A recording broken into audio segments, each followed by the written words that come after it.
dampness. Okay, so yan. Nag-combine na yung dampness, ha. So, be at joints in Australia. Okay, meron akong friend dyan sa atin. Yung sabi niya, bakit grabe talaga arthritis, ang sakit, grabe talaga. So, ano naman ang sakit, okay? O ito, sige, i-discuss ko na lang ito. B at joints, o. B, sa Chinese kasi B astralgia. So, at joints. So, yung mga sakit sa mga joints natin. Pag you are attacked with the wind and cold, di ba? Pag wind, ang pain niya yan is running pain, kahit saan na lang pain, dito masakit, dito sa ibang parte na naman ng katawan, masakit na naman. So, yan ay tinatawag na wind because of the wind.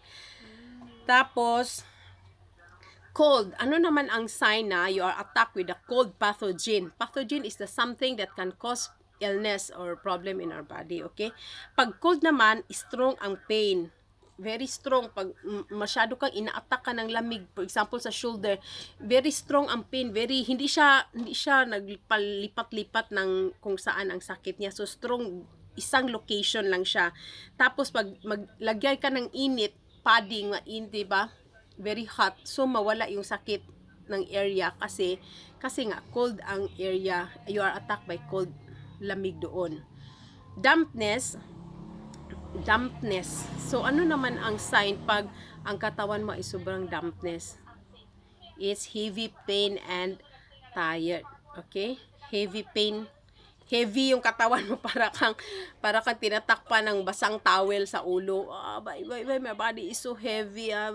Hindi ka yung feeling mo heavy talaga, saka pain at saka tired. Tapos heat. Ano na naman ang sign na yung katawan mo is attacked by heat? Is a redness, tapos hot, very hot, at saka pain in the area and swelling. It's attacked by the heat. Okay. So now, punta tayo sa dampness. The people is a lot of problem about the dampness. Yung dampness is sinasabi ko, di ba? For example, may toilet, di ba? Nakita mo yung toilet is very wet yung sahig. Ay, parang takot ka lumakad kasi nga very hot yung area. So, dampness yan. So, di ba maglagay sila ng malaking electric fan. Electric fan niya. So, para ma-dry up siya. So, same thing sa katawan natin. Meron tayong dampness. So, wetty yung katawan natin. So, dampness is prevalent po na siya in late summer with high humidity, just like dito sa Singapore. Exogenous dampness and endogenous dampness. So, exogenous is outside. Dampness is an invasion due to damp climate. So, i-invade yung katawan mo with exogenous because of the climate, okay? Being caught in the rain or living in a damp condition. So, yung lugar mo is mag-moist siya, yung nasa taas ka ng bukid, o diba? So, yan, very damp yun na lugar yan. Tapos, you are caught in the rain. O isa pa na tip din. So, for example, sumakay ka naglakad ka, you are caught by the rain, okay?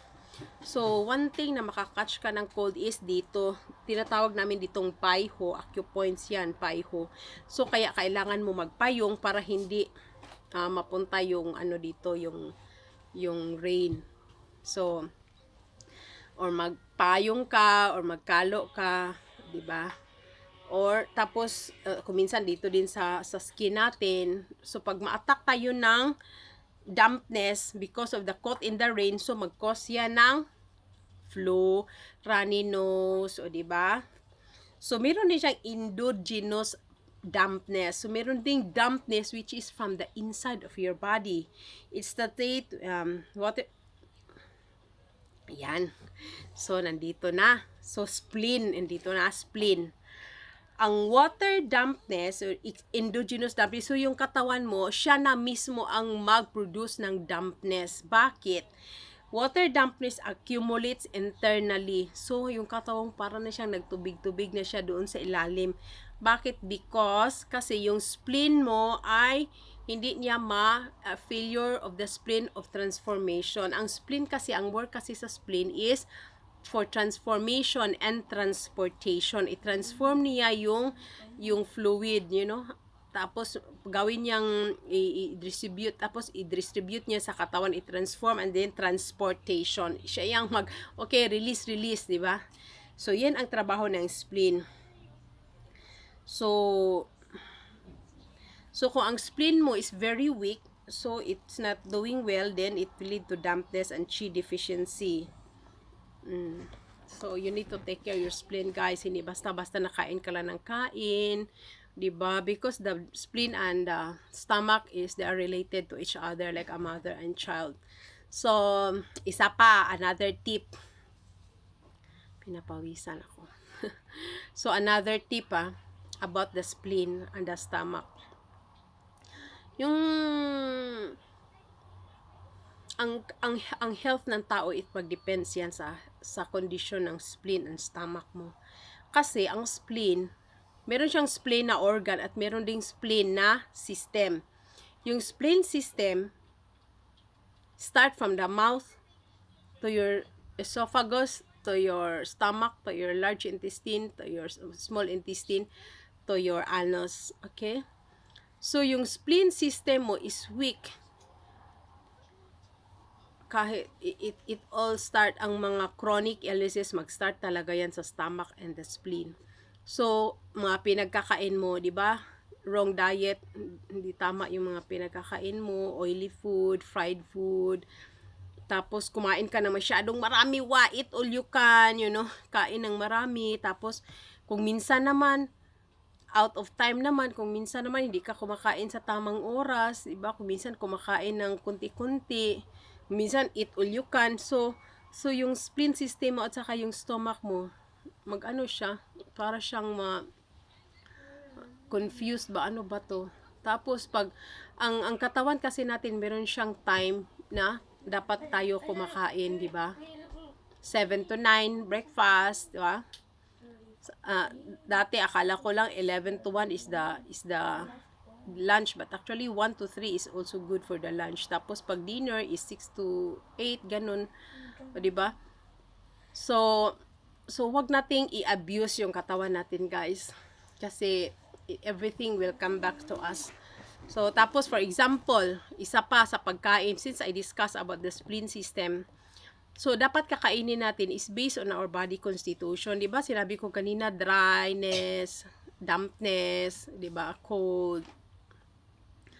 So kung katawan mo is very cold, wag ka kakain ng ice, na mga halo-halo, ng mga malamig-lamig lang, mga watermelon, is very cold yan. So the more na mag-suffer yung organs mo, tapos mag-collapse yung yang chi mo, yung mga green tea, okay? Oh, yan. Akala nila green tea masarap. Masarap, pero the nature of green tea is cold in nature. If your body is heaty, hot fire, or pwede ka mag-green tea, but not every day. Okay? Kasi pag, kasi pag pumapasok yung green tea sa katawan mo, mag-transform talaga yan into cold. Kasi yan ang nature niya. Alam mo.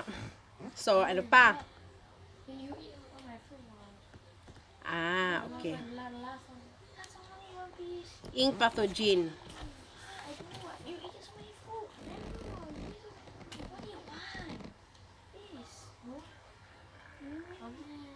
Okay. Ink pathogen. So, ang ink pathogen is, yung ink naman is very wet, wet water, you know. Ink pathogen, it will damage the yang chi and hinder the chi dynamic. So, kung masyado naman na malamig yung katawan mo. So, nature of dampness ay similar yan siya sa water. Okay? Ink pathogen damage yang chi. Yang chi, yung init ng katawan mo. So, of course, too much na cold, it will damage the hot, okay, the yang chi. So, it will invade the spleen and make spleen yang hypoactive. So, i-invade niya yung spleen yang mo para siyang hypoactive. So, inactive na siya. Ayaw na niyang gumagana. Kaya nga, sinabi ko sa inyo, kumakain ka ng kangkong, pag pupo mo kangkong pa rin, gulay pa rin, hindi siya naging, diba? So, failure to in transformation and transportation, kasi yun kasi ang trabaho ng spleen, okay? So, magkakos ng diarrhea, oliguria, edema. So, ano ba yung edema? Edema is yung parang kang namamaga yung mga paa mo, somewhere there, namamaga, edema ang tawag dyan. So, when attacking the body, kung i-attack na ng dampness ang katawan mo, disharmony of chi movement and obstruction in the meridian. So, disharmony ang chi na hindi na niya alam saan siya pupunta, di ba? Saang station ba siya pumupunta. So, at saka mag-obstruct siya sa meridian na wala nasira na yung MRT, ilang oras na hindi nakatakbo. Parang ganun ba, di ba? Yung meridian. So, anong feeling niya is chest distress, you know? Epigastric distension, dysuria with scanty urine. So, kunti na lang yung urine mo. Tapos, dyspepsia and mucosa in stool.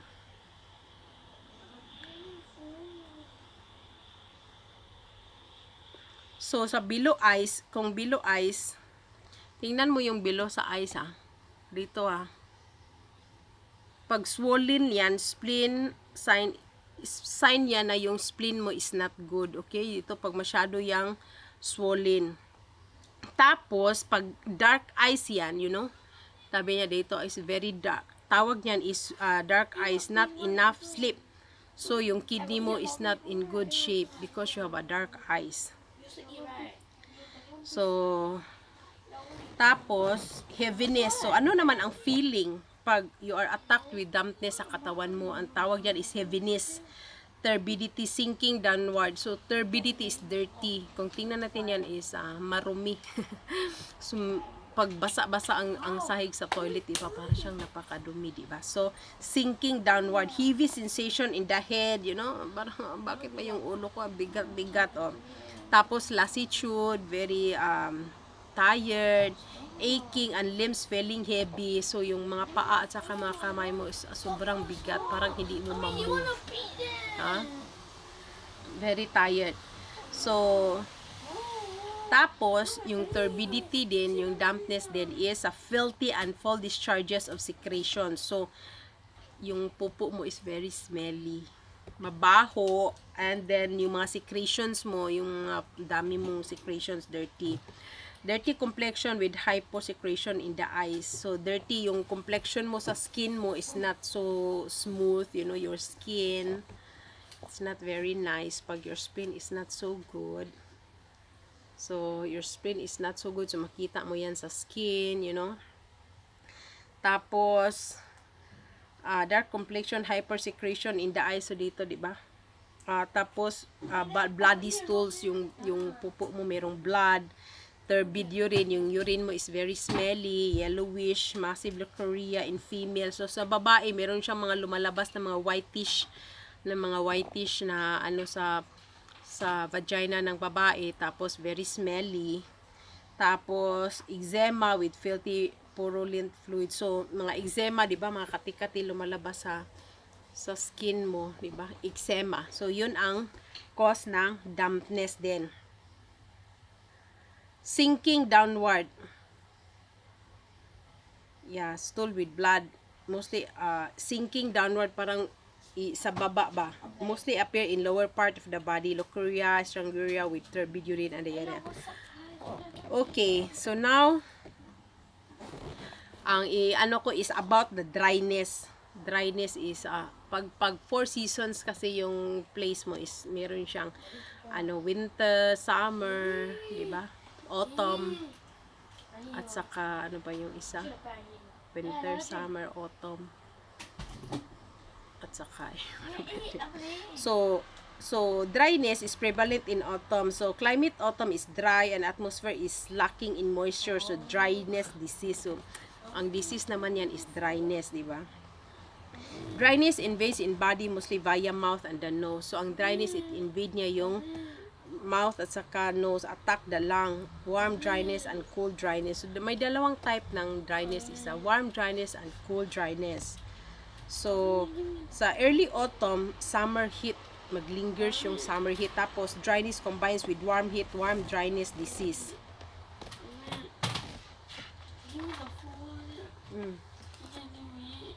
Okay.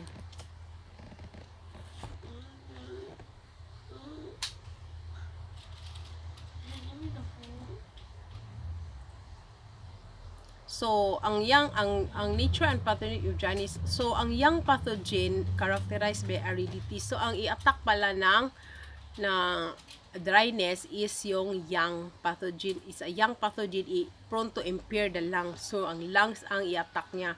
Prepare to be damp, dryness will disturb. So, pag i-attack niya yung ano mo, yung lungs.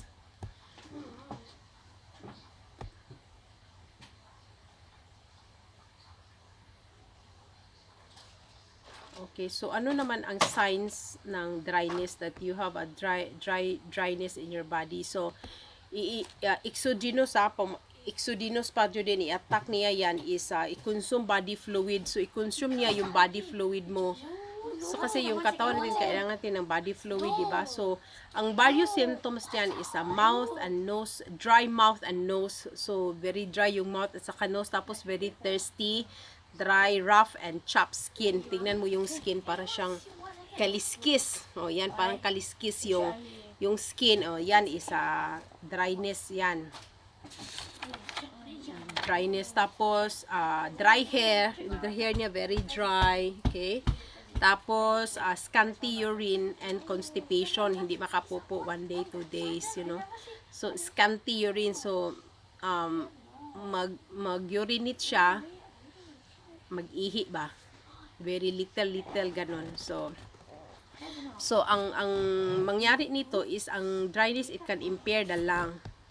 So ang lungs kasi is a very delicate organ, yung baga natin, di ba? Gusto niya yung moisture, and is aversion, ayaw niya yung dryness, gusto niya yung moisture. So ano naman ang trabaho ng lungs? Oh, yan. What is the ano naman ang ginagawa ng lung sa katawan natin? Lung governs chi. So siya ang nag-govern, siya ang nag-govern, siya ang nagmando sa chi, and controls the respiration. Siya ang mag-control sa respiration, kanang mag-breathing, di ba? Relates to skin, hair, and nose. So ang lung is related to your skin. Okay? Inside the fridge. Inside the fridge. Go. Go. Jumaya, take the food inside. Also, there's a soup there. I just put inside the fridge. Go. So, rough and chapped skin, dry hair, scanty urine, and constipation. Ay, sorry. So hair, pag dry yung hair mo at saka yung nose, nose is the related to the lungs, okay? Sabi pag ang tao palagi meron siyang runny nose, o di ba yung lungs is not good, weak. Tapos your skin also like dry skin, mga itchy skin, you know? So the lung is not very in good shape. So paano ba mag-invade ang pathogen sa lungs? So via the mouth and nose is tapos i-consume niya yung lung fluid, very dry na yung lungs, di ba? Making the lung, pag dry na siya, it will making the lung fail in diffusing and descending. Diffuse, di ba? Descend. Dry cough na dayon with little sputum, okay? Dry cough, marang cough na with phlegm, easy lang, tapos ubo pero walang lumalabas. Or sticky sputum that is difficult to be coughed out. So, very sticky talaga yung sputum niya, difficult to splat, very difficult nga lumabas. Tapos, blanched thin sputum. So, parang may kunti-kunting blood yung plema. Tapos, asthma and chest pain. Yan. So, yun ang dryness. So, punta tayo sa fire. I think this is the last one. So, ang fire and heat both belong to yang in nature. Fire, heat. So, yung katawan, meron siyang fire pathogens. Fire and heat both belong to yang in nature. So, fire na heat pa, mainit sila ang dalawa. Heat lesser of fire, fire strong. So, ang heat is lesser than fire. Kung init lang is less than the fire. But fire is very strong heat. Ang init kasi, it mostly is galing siya sa labas. Wind heat, summer heat, merong iba't ibang klase ng heat, wind heat, summer heat, and dampness heat. Okay? So, ang fire usually generates inside. Okay? Saan inside? Inside ng katawan natin. So, flaring up of heart fire. Oh, flaring up of heart fire. Hyperactivity of liver fire. Oh, may liver is fire din And transverse invasion of gallbladder fire. Gallbladder, meron ding fire ang gallbladder. So, ang heat is mostly from the outside, right? Heat. Mainit. So, but fire is usually mag-generate siya from the inside of our body. Flaring up of heart fire. So, heart fire. So, eat it from the heart, okay? Hyperactive yung liver mo. Mag-cause din yan ng fire. And transverse invasion of gallbladder fire. O, yan. So, exogenous diseases meaning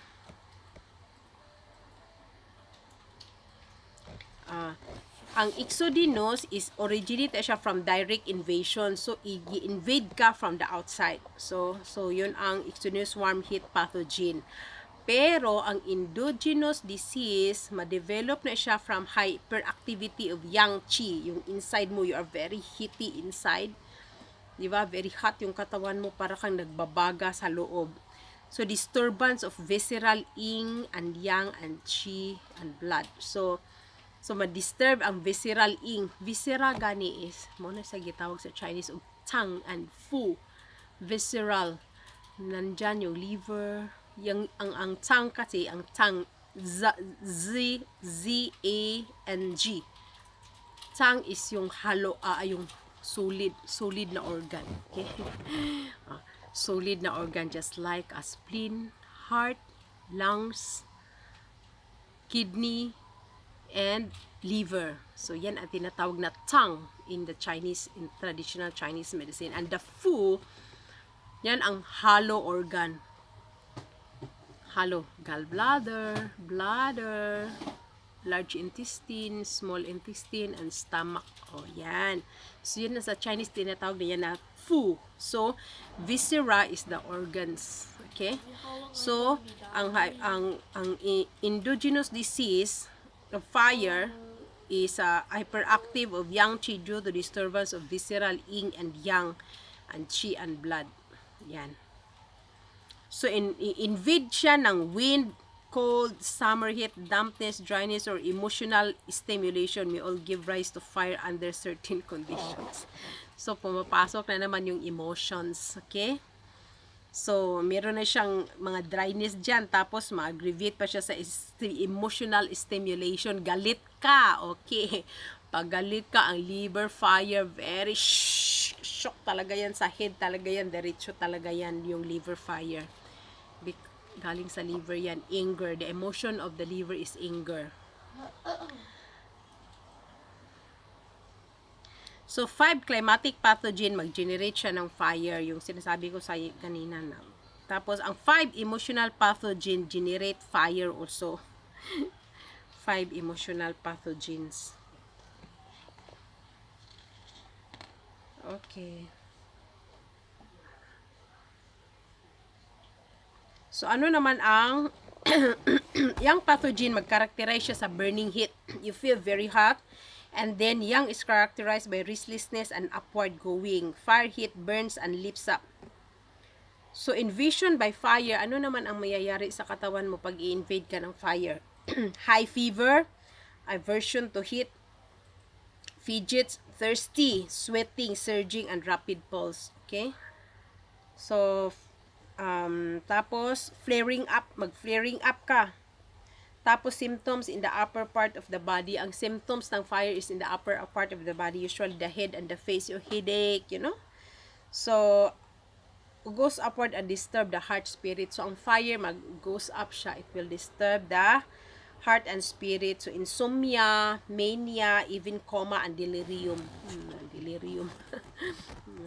Delirium yung tao. Heart fire flares up. So, makita sa red tongue tip. Tingnan mo yung tao ha. Pag red tongue tip. Yung tongue ko is a bit red. Kasi sometimes hindi ako makasleep. very fast. Kulang sa tulog, yung mga kulang sa tulog, yung tingnan mo yung tongue, the tip of your tongue is red. Okay? And mouth or tongue ulcers. So, meron siyang sa mouth mo, meron kang mga ulcers doon sa ilalim, para mga sugat-sugat. O, yun is called fire. Okay? Stomach fire flares up, toothache with swelling gums. So, pag stomach fire, ang ano mo dyan is meron kang toothache and swelling gums. Yung mga gums mo is mag-swelling yan, swelling. So, kung ang liver fire flares up, ang red eyes and swelling pain. So, swelling pain sa iba't ibang katawan na. Swelling and pain. Marami kang pain, tapos red eyes. Tapos, it consumes chi and fluid. So, i-consume niya yung energy mo at saka yung fluid mo. Invasion of fire pathogen. Pag i-invade na yung katawan mo with the fire pathogen, you will get a loss of fluid and consumption of ing fluid. So, ano ang resulta niyan? Thirst, dryness in the throat and tongue. Thirsty, you're always thirsty. You need one water. Dryness in the throat and tongue. So, very dry yung throat mo. Very dry. Tapos, deep yellow urine. Yung urine mo, you must observe also, if very deep yellow, scanty in volume. Scanty is kunti lang yung mga urine mo. At saka constipation, hirapan kang magbawas. It's because it consume niya yung chi and fluid mo sa katawan. I-dry up niya yung katawan mo. Kasi nga, fire nga siya di ba? Tingnan mo yung fire, di ba? Pag malamig, di ba? Ano sila ng fire? So, same thing sa katawan mo is mayroong fire sa loob ng katawan mo. So nag-dry up sila lahat, di ba? So, it consumes vital chi. So, yung vital energy mo, i-consume niya. So, anong mangyari sa'yo? Shortness of breath. Halos hindi makapagsalita and generally weak yung katawan. Okay? They are weak. Yan. So, ang fire, stir up wind. I-stir up niya yung wind and can cause bleeding. Okay? Ma-cause siya yung bleeding. Sa burn liver meridian, burn liver meridian. So, ang liver kasi is the one who govern the tendons. Okay? So, burn liver meridian to consume ink fluid and deprive tendons of nourishment. So, pag may problema ka sa liver, yung tendons mo, ma-deprive siya of the nourishment. Kaya masakit-sakit yung mga tendons mo, ganon. Tapos, internal stirring of liver wind. So, internal stirring of liver wind. So, yung katawan mo, nag-produce siya ng sarili niyang wind because of the liver fire. So, extreme heat result in wind. See? Ano yan? High fever, coma, delirium, convulsive limbs, upward staring of eyes, yung mata, nandun, yung itim to, pumunta na sa taas, and rigid neck and opistomosis, heat too high. And then, accelerate blood circulation. I-accelerate niya yung blood circulation, ang bilis ng circulation, force blood to flow out of the vessels. So, it's because fire, di ba? Fire inside. So, i-accelerate ang bilis ng takbo ng blood circulation. Kung minsan, ma-force ang blood to flow out of the vessels, lumalabas sa vessels. Bleeding such as hematomesis, epistasis, hemophagia, hematuria, urine bleeding. So cough blood, hematomesis is a coughing of blood. Epistasis is a nose bleeding. Hemophagia is a blood on the stool. So anything that comes out of your body, blood, blood in urine, blood in the stool, nose bleeding, coughing of blood below the skin. So magsilabasan na sa skin yung blood. So yun, pag very mag-accelerate, pag yan ang problema sa fire, guys. So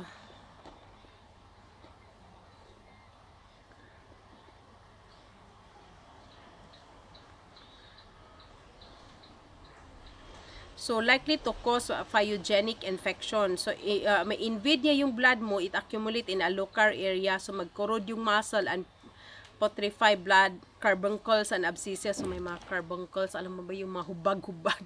Ano, hindi ko alam kung ano Tagalog sa hubag-hubag. Yung mga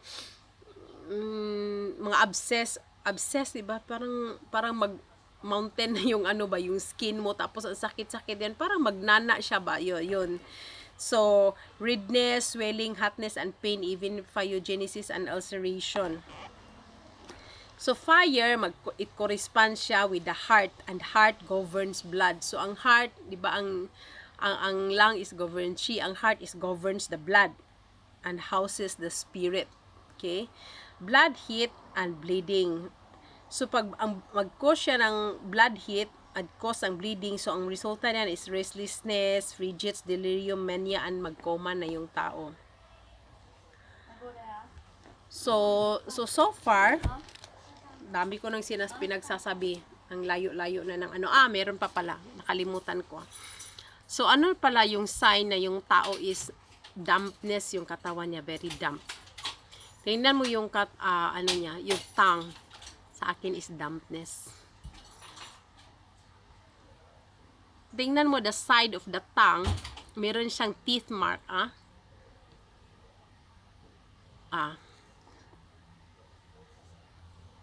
So, ang tongue, dapat meron siyang whitish, white na mga coating. White na coating, tapos makita mo sa aking tongue is meron siyang mga teeth mark. But ngayon is medyo okay na siya kaysa dati because I take some of the Sangcha Lichun pill. Sangcha Lichun pill. So yun ang iniinom ko, but not as always. Minsan makakalimutan ko, but it's okay because it's like an herb. It's usually Chinese herbs formula. So iniinom ko for the spleen and stomach qi deficiency. Kasi kung minsan the qi is very slow, especially mag-cause ng bloated sa stomach, the indigestion, hindi mag-digest yung stomach. So, yun ang cause ng dampness, okay? So, yun ang mga sign. Tapos, kanina, di ba, pag spleen is problem ka, di ba? Eye bugs, malaki yung mga, tapos dark circles of the eye is related to the kidney. Kasi, in traditional Chinese medicine, tinitingnan kasi namin yung different types of the body. Matingnan namin kung ano ang kondisyon ng katawan mo. Number 1, okay. Still like to listen to me, is it? So, number 1 is your skin. You must observe the skin. Dapat yung skin is shiny, okay? Tapos, meron siyang different colors, okay? The skin, the eyes, hindi yung eyes, para na siyang tapos yan. So, the eyes is the exit of the liver. Tapos, yung mata dapat alert. Tapos, yung hair, okay? Hair is related to the lungs. Then, the nose is the exit of the lungs. Liver is tendons, okay? Tapos, spleen governs the limbs, mga kamay, paa. So, at saka muscles. So, ang spleen. So, any problem, mag-comment lang kayo sa baba kung meron kayong mga tanong sa akin. It's not easy to explain kasi, di ba? Ano ba yan? It's very hard to translate. So, that's all so far. I hope naka-learn kayo ng something. Bye-bye! See you next time again. Pag maganda ang mood, I can teach you again something. Have a nice day. Take care of your health. Your body is your health is wealth. Okay? Bye!